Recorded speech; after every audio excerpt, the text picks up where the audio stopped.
Awalnya senang ya barangkali ya. Dia senang kan nyanyinya. Tapi sekarang begitu dia nyanyi satu lagu 10 juta.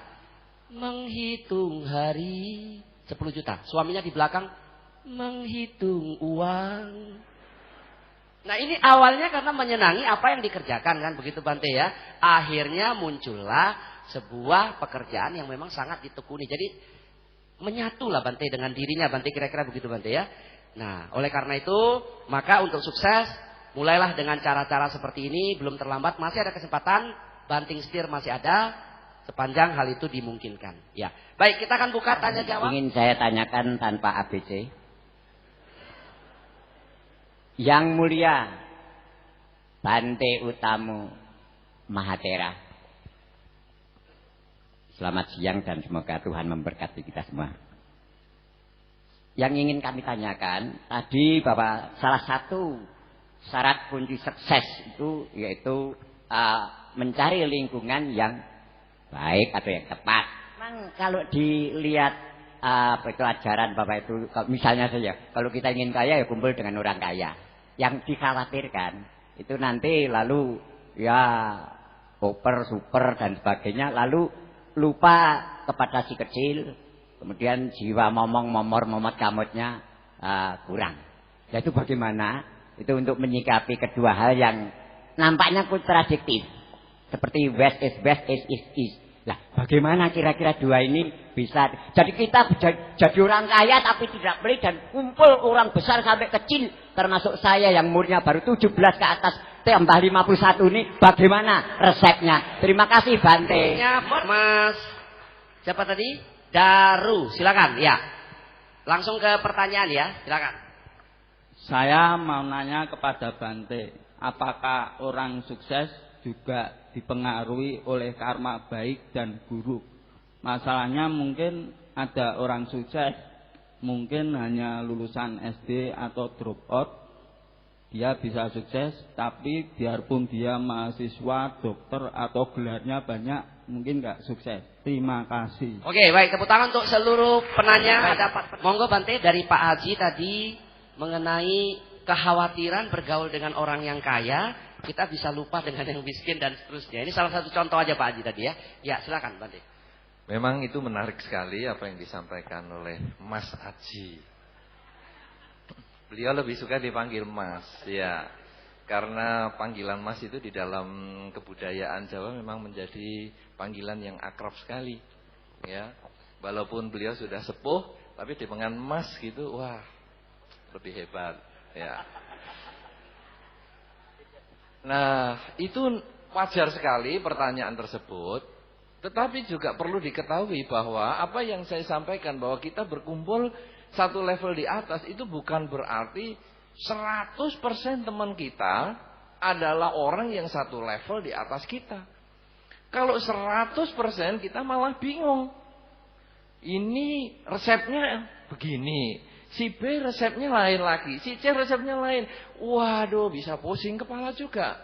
Karena itu, kalau Anda merenungkan di dalam diri Anda masing-masing, dalam kehidupan Anda, sesungguhnya tidak lebih 10 orang yang mempunyai kesan mendalam pada diri Anda dan membuat gerak-gerik Anda, gaya bicara Anda, pola pikir Anda seperti hari ini. Itu tidak lebih dari 10 orang. Kalau semua orang Anda ngikuti, wah itu seperti yang Bapak tadi sampaikan, bisa mancolo wadon, mancolo pria loh. Kenapa demikian? Karena akhirnya kita ngikut sana, ngikut sini, kita tidak punya pendirian. Jadi hanya kira-kira 10. Nomor 1 mungkin orang tua Anda sendiri. Orang tua Anda pasti satu level di atas Anda, misalnya umurnya. Mesti sudah. Nah, Anda tinggal ngikuti aja itu. Bahasa Anda, bahasa orang tua. Tidak ada yang lain. Nah, kemudian mungkin kakak Anda, mungkin tetangga Anda, atau teman kecil Anda. Jadi itu hanya kira-kira 10. Nah, sisanya bagaimana? Nah, itu yang ditanyakan oleh Mas Haji tadi. Bahwa kita tentu tidak memilih 100% yang di atas. Tentu kita akan ada juga yang di bawah. Kenapa demikian? Karena manusia sesungguhnya kalau kita melihat dengan filosofi jari kita, maka manusia ada selalu di tengah. Oleh karena itu jari tengah selalu menjadi jari yang terpanjang. Jari yang terpanjang ini jangan pernah dikeluarkan sendirian tanpa jari yang lain. Saya sih tidak bisa praktekkan di sini ya, tapi Anda kira-kira sendirilah. Kenapa demikian? Karena jari tengah mewakili keakuan, mewakili ego kita. Ini yang paling tinggi. Jarang jari tengah bunduk itu jarang. Nah, kenapa? Karena ada dua di atas kita dan dua di bawah kita. Dua di atas kita apa? Mereka yang lebih tinggi daripada kita. Tapi dua di bawah kita adalah mereka yang lebih rendah daripada kita. Ini nanti untuk membahas apa yang disampaikan oleh Mas Haji tadi, supaya kita jangan sampai menjadi orang yang hanya melihat ke atas saja. Kenapa demikian? Andai kata secara mudah kita mempunyai uang di kantong kita sekarang ini 1.000 rupiah. Maka ketika Anda melihat satu level di atasnya, ada orang punya 2.000 rupiah. 2.000 rupiah ini Anda mulai juga mikir, gimana ya dia bisa dapat 2.000? Kok aku cuma 1.000? Lah ini kan maju. Kemudian ada orang yang punya 5.000 rupiah. Jempol. Gitu. Wah, aku kok punya 1.000, dia kok punya 5.000. Bagaimana caranya bisa punya 5.000? Nah, sebaliknya saudara, kita punya uang 1.000, ada orang yang punya uang 500 rupiah. Itu juga jadi pelajaran.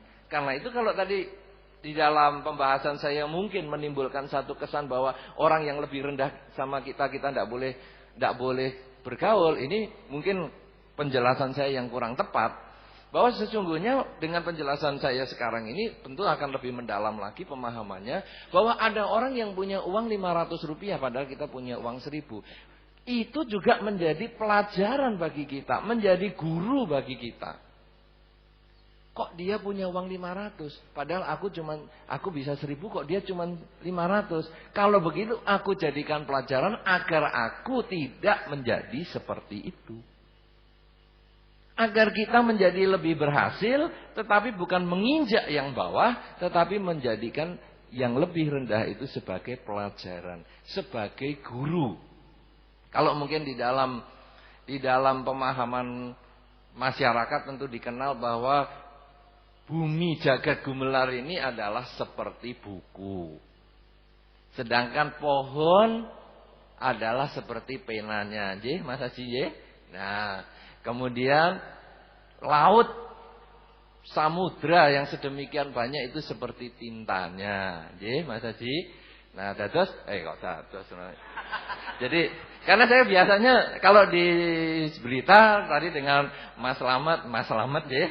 Biasanya saya juga pakai kromo inggil, jadi tadi kebablasan Mas Haji. Nah, jadi kalau sekarang itu artinya apa? Bahwa bumi yang sedemikian luas ini adalah pelajaran. Bukan hanya yang emas saja yang pelajaran. Bahkan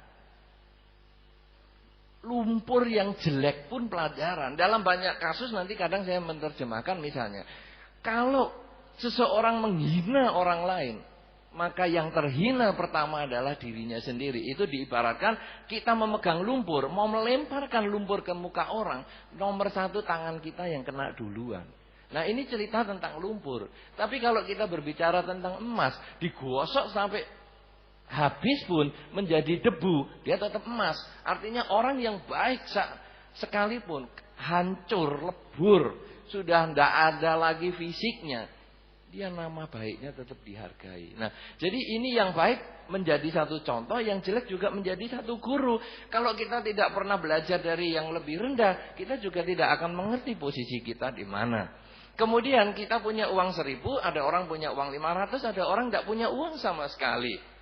Itu juga menjadi pelajaran bahwa kita harus mencoba memahami kenapa sampai dia tidak punya sama sekali. Karena kita melihat orang yang demikian, kita juga punya